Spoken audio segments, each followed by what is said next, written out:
మా ఫ్యామిలీకి మా నాన్నగారు మా అమ్మగారు మొదటి నుంచి గొప్ప సాయి డివోటీస్.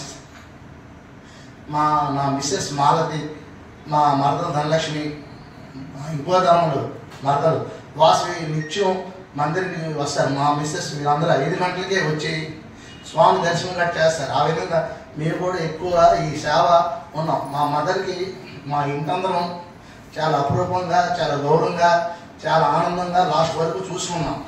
ఆ విధంగా మా అమ్మగారి పేరున ఈరోజు 1 లక్ష మాకు నచ్చిన మందిరం చిన్న పుట్టపర్తి ఈ మందిరం ఇవ్వాలనే కోరికలోనే ఇచ్చాం. ఈ మందిరం అక్కడ పుట్టపర్తికి సమవుజ్జిగా మన ఎమ్మెల్యే గారు సహాయంతో, మన వరం గారు అబ్బాయిల సహాయంతో, అందరి సహాయంతో అద్భుతంగా, ఆనందంగా, దిగ్విజయంగా జరగాలి. ఈరోజు మా అమ్మగారి పేరున 1 లక్ష డొనేషన్ ఇచ్చినట్టున మన బరాడు ఉపేంద్ర గారు వాళ్ళ మిస్సెస్ వెంటనే 1 లక్ష వచ్చింది. అంటే ఈ మందిరానికి తోవ ఏర్పడ్డారు. అంటే ఇంకా అద్భుతంగా, శుభ్రంగా, సూపర్గా, చాలా చక్కగా జరగాలి. ఓం శ్రీ సాయిరామ్. అయిన వెంటనే ఈ మందిరానికి ₹1,00,000 డొనేషన్ చేశారు నారాయణ సేవ కోసం. చాలా మంచి ఈ నిర్ణయం నేను పూర్తిగా స్వాగతిస్తూ ఈ సందర్భంగా వారి కుటుంబానికి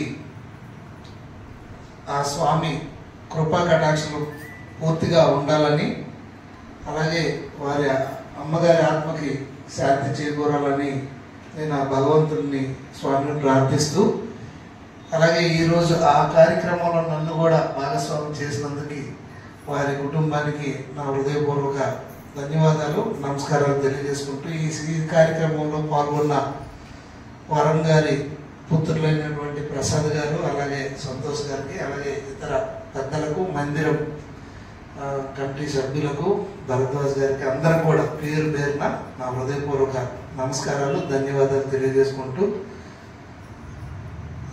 ఇలాంటి సేవలు చేసుకోవడం, ఆ సేవ చేసే భాగ్యం మనకు కలగడం మనం అదృష్టవంతులు.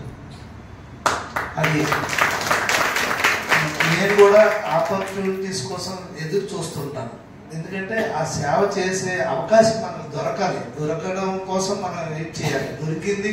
ఈరోజు ఇక్కడ కూర్చున్నాం, అందరం ఆ సేవ చేస్తున్నాం దేవుని సన్నిధిలో కూర్చునంటే అది మనకి ఒక మహాభాగ్యం. ఇది సో మానవ సేవే మాధవ సేవ అని అన్నారు పెద్దలు. సో ఇలాంటి సేవా కార్యక్రమాలు ఈ మందిరం ద్వారా చేస్తున్న మీకందరం కూడా నా హృదయపూర్వక అభినందనలు తెలియజేసుకుంటూ, మున్ముందు భరద్వాజ్ గారి నేతృత్వంలో